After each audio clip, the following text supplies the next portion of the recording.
சென்னை அடையார் ஆற்றங்கரை ஓரம் ஆக்கிரமிப்புகள் அகற்றப்பட்ட விவகாரத்தில் அரசு முறையாக வேலை செய்யவில்லை என மே 17 இயக்க ஒருங்கிணைப்பாளர் திருமுருகன் காந்தி குற்றம் சாட்டியுள்ளார்.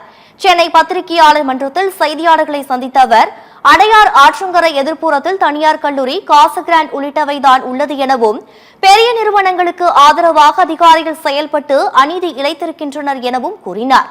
மேலும் இது குறித்து அரசு அதிகாரிகளோ மக்கள் பிரதிநிதிகளோ ஊடகத்தை சந்தித்து விளக்கம் அளிக்கவில்லை எனவும் திருமுருகன் காந்தி குற்றம் சாட்டினார்.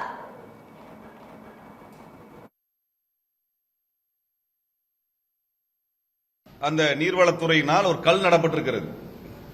அந்த கல்லுக்கு மேற்புறமா தான் மக்கள் குடியிருப்பு இருக்குது. இதுதான் வெளிப்படையான உண்மை. அவ மக்கள் ஆற்றங்கரையில இல்ல.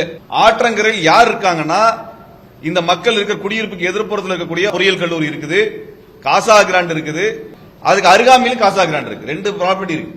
அப்ப இதெல்லாம் தான் எங்களுக்கு கேள்விகள் எழுப்பப்படுது. உண்மையாலுமே நியாயமா நடந்திருக்கான் என்றால், அனகாபுத்தூரில் அநீதி நடந்திருக்கிறது. பெரிய நிறுவனங்களுக்கு சாதகமாக அதிகாரிகள் செயல்பட்டுக் கொண்டிருக்கிறார்கள். பெருசாவதற்கு முன்பாகவே எல்லா வீடும் இடிக்கப்பட வேண்டும் என்கின்ற நோக்கத்தில் மட்டும்தான் அரசு செயல்படுகிறது ஒழிய, நீதி வழங்க வேண்டும் என்கின்ற நோக்கத்தில் அரசு செயல்படவில்லை என்று பகிரங்கமாக நாங்கள் குற்றம் சாட்டுகிறோம்.